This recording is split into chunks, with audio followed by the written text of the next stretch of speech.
Think about your last intense argument. Maybe it was over an email chain at work, a political debate online, or whose turn it was to empty the dishwasher.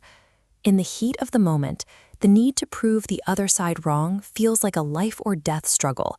The stakes feel absolute. This energy is driven by a strange, subconscious blind spot. We argue with relentless ferocity because we operate as if we have an infinite amount of time left to live. Over 2,000 years ago, the Dhammapada proposed a psychological theorem for this behavior. It suggests that those who ignore their mortality will continue their quarrels indefinitely. However, the wise recognize that we in this world must all die, and they use that specific realization to end the friction immediately. To see this mechanism in practice, we have to look at a historical crisis in ancient Savathi, a bitter internal schism that fractured a community until a radical intervention forced them to reevaluate their timeline. Resolving our most toxic disputes requires looking past the grievance itself and confronting how little time remains to litigate it. These sprawling brick foundations reveal a massive, complex urban center, a monastic city in Kosambaka that managed hundreds of residents simultaneously. This was a high-stakes society where social order was paramount. Within these walls, the monks split into two deeply entrenched factions.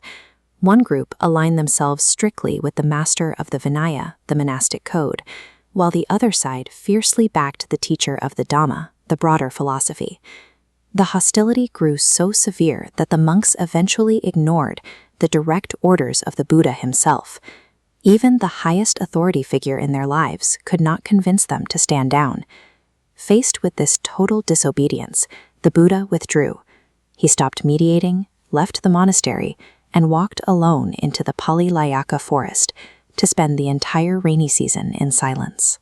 When mediation fails to break through human tribalism, total withdrawal is often the only way to expose the inherent dysfunction of the group.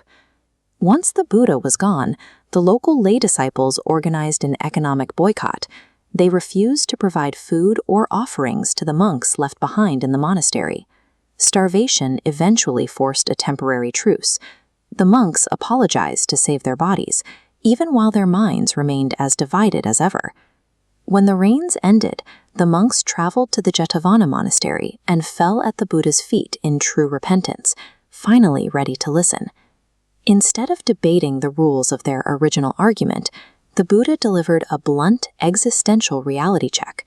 He spoke the words of verse 6, "People other than the wise do not realize we in this world must all die." He did not solve their dispute. He destroyed the very foundation of the argument by forcing them to look at the end of their lives. This realization succeeds because it forces an involuntary contextual zoom out. When the total lifespan metric is introduced, the perceived weight of a current grievance collapses into something microscopic. The Kosambaka monks were established in what is called Sotapadhi fruition, a breakthrough where the ego-driven need to be right loses its grip. They understood that the brief space between enemies is too precious to fill with bitterness. You can apply this same kill switch to your own workplace factions, internet arguments, or long-term family feuds. The moment you acknowledge the clock, the urge to win the argument begins to evaporate. Acknowledging our shared, temporary condition on Earth acts as a tool for letting go.